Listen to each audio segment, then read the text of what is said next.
రసాయన ఎరువుల మోతాదు పెరిగి పెట్టుబడులు తడిసి మోపుడై అన్నదాతలు అప్పుల ఊబిలో కూరుకుపోతున్న ప్రస్తుత తరుణంలో ఏలూరు జిల్లాకు చెందిన ఓ రైతు ఆశాకిరణంగా నిలుస్తున్నారు. సంప్రదాయ మోస ధోరణికి స్వస్తి పలికి ఆధునిక ఆలోచనలతో సమగ్ర ప్రకృతి వ్యవసాయాన్ని చేపడితే స్వల్ప విస్తీర్ణంలోనే స్థిరమైన ఆర్థిక భరోసా పొందవచ్చని ఆయన నిరూపిస్తున్నారు. కేవలం ఎకరన్నర పొలంలో ఏడాదికి 2 పంటలు వరి పండిస్తూ ఇంటి అవసరాలకు సరిపడా పండ్ల చెట్లను, చేపలను పెంచుతూ వినూత్నమైన ఇండోనేషియా మోడల్ వ్యవసాయానికి శ్రీకారం చుట్టారు. ఉంగుటూరు మండలం నాచుకుంట గ్రామానికి చెందిన వెంకటరత్నం అనే రైతు కేవలం 1.5 ఎకరం పొలంలో సమగ్ర సాగు పద్ధతులను అవలంబిస్తూ ఏడాదికి 3,29,300 నికర లాభాన్ని ఆర్జిస్తున్నారు.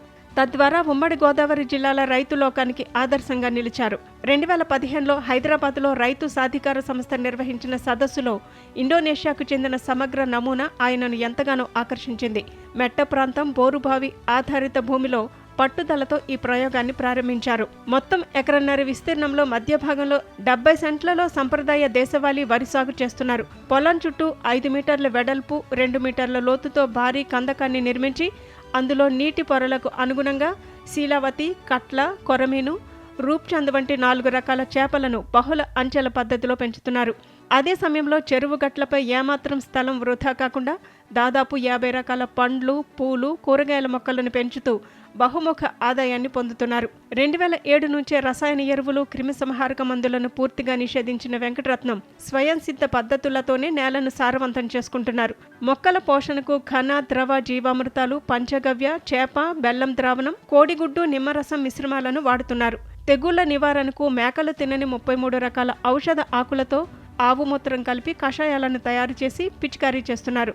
సాధారణ రసాయన సాగులో ఎకరానికి 35,000 నుంచి 36,000 వరకు ఖర్చు వస్తుండగా ఈ ప్రకృతి సేద్యం ద్వారా పెట్టుబడిని 18,000 నుంచి 20,000 లోపే పరిమితం చేసుకున్నారు. మార్కెట్లో లభించే హైబ్రిడ్ విత్తనాలకు దూరంగా ఉంటూ నవారా, తులసిబాసో, కూజి పటాలియా, మైసూరు, మల్లిక, ఇంద్రాణి వంటి దేశవాళీ వరి రకాలను మాత్రమే ఆయన పండిస్తున్నారు. చెరువు గట్లపై సాగుతున్న పంటల్లోనూ అరుదైన వైవిధ్యం కనిపిస్తోంది.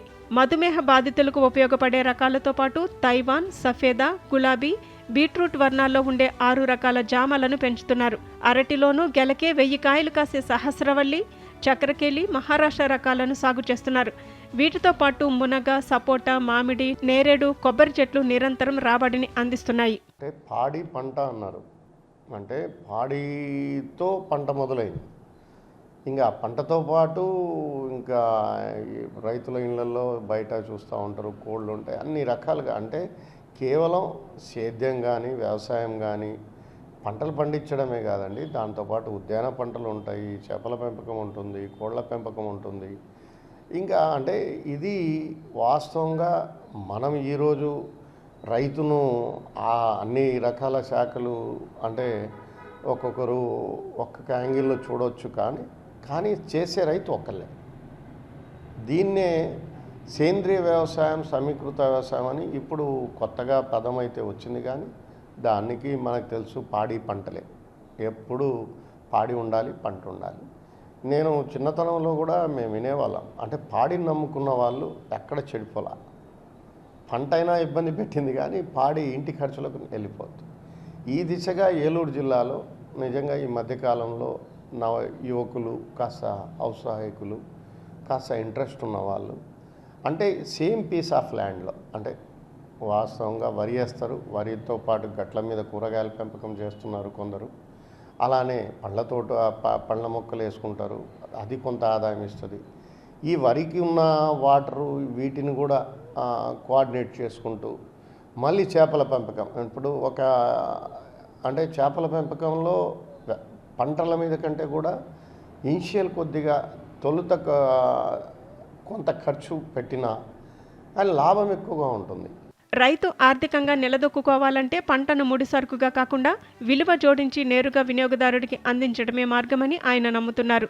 ధాన్యాన్ని దళారులకు అమ్ముకోకుండా మరపట్టించి కిలో 80 రూపాయల చొప్పున బియ్యాన్ని విక్రయిస్తున్నారు. ట్రెంచ్లో పెరిగే చేపలకు సాధారణ మార్కెట్ కంటే అదనపు ధర లభిస్తోంది. భవిష్యత్తులో చేపల పచ్చళ్ల తయారీ యూనిట్ ఏర్పాటుతో పాటు నీటిపై పందిళ్లు, నాటుకోళ్లు, మేకల పెంపకాన్ని అనుసంధానించేందుకు ఆయన సన్నాహాలు చేస్తున్నారు.